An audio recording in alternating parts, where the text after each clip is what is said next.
We provide ratings for countries where the risks are very, very low and countries where the risks are higher.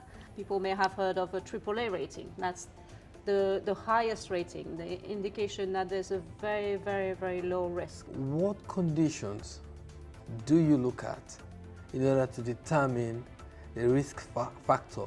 There's really a number of elements that we know from experience might lead a country to not pay their debt in full. Default, that's what we call a default. What is the best rating and what is the worst? We have a number of sovereigns in what we call the CAA, so it's the low end of the range, CAA range, where these are either sovereigns that have recently defaulted. Two examples are Ghana and Zambia, for instance.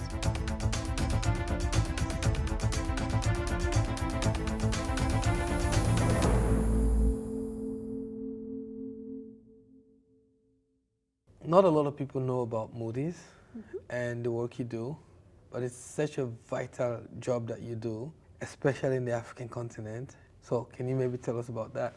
We are a credit rating agency. We provide credit ratings, which are an opinion, an analysis of the risks that in my team it's governments, the risk that the government may not repay their debt in time and in full. And so we provide that opinion to financial market participants, investors, who are looking at investing, maybe buying some lending to governments, and need that assessment of risks so that they can then take their decision. If an individual, a rich person, wants to lend money to an African country, they have to check their credit ratings.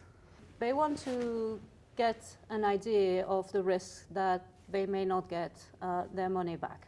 So they lend a sum of 100 for 5 years. And they want to get an assessment, and there will be interest paid in the course of that 5 years.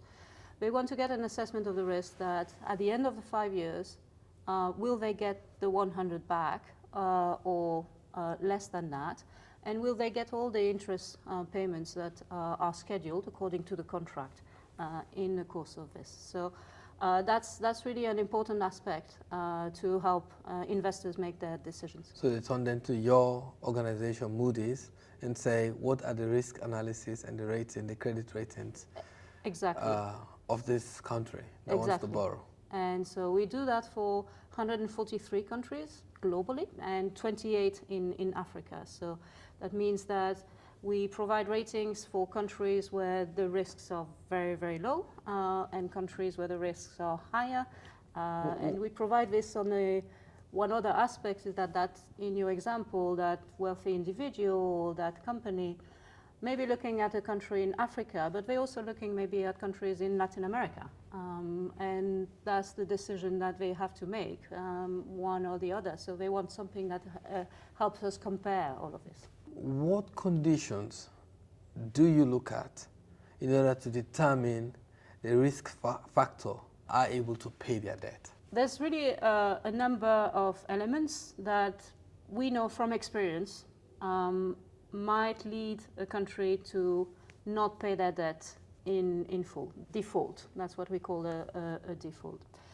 And that's really based on experience. We've been a rating agency for more than 100 years, and we've been rating sovereigns, countries, for a lot of that time. So we've seen a lot of instances of really financial stress and in some cases default. And by the way, let's just clear this out for viewers who don't know. Yeah. You also rate richer countries, the US, Germany. Absolutely. And if Germany wants to borrow as well, the credit ratings matters. Exactly. So we're part of the same team. We rate, as I said, 143. So it's really from very big, very wealthy to much smaller, less wealthy countries. And so your question, what comes into that rating that we summarize in terms of letters and numbers? People may have heard of a AAA rating. That's the highest rating, the indication that there's a very, very, very low risk. I was actually going to come to that. What is the best rating and what is the worst? So it's a scale that has 21 different levels. AAA is the highest, where we're telling investors there is really minimal risk that you will not get your money back.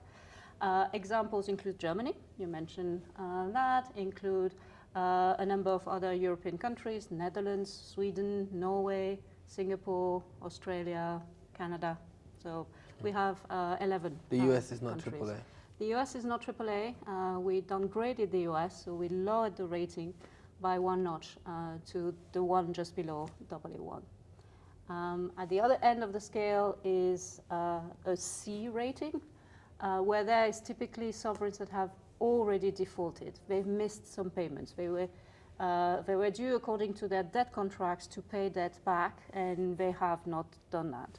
And there are other ratings that are not quite as low as C, but where we indicate that there's a meaningful, a significant risk that the government may not pay that debt back. Within the 25 African countries, where do they stand? The highest rating, lowest risk that we have for African sovereigns is Botswana, A3. A3 is a very high rating, and again saying the risks are very, very low. And then we have a number of sovereigns in what we call the CAA, so it's the low end of the range, CAA range, where these are either sovereigns that have recently defaulted. 2 examples are Ghana and Zambia, for instance. They defaulted in recent years. They've now come to an agreement with their investors about how much they will pay back, and they kind of now moving away from that. Or other sovereigns where we think they have not defaulted yet, but there's significant risk.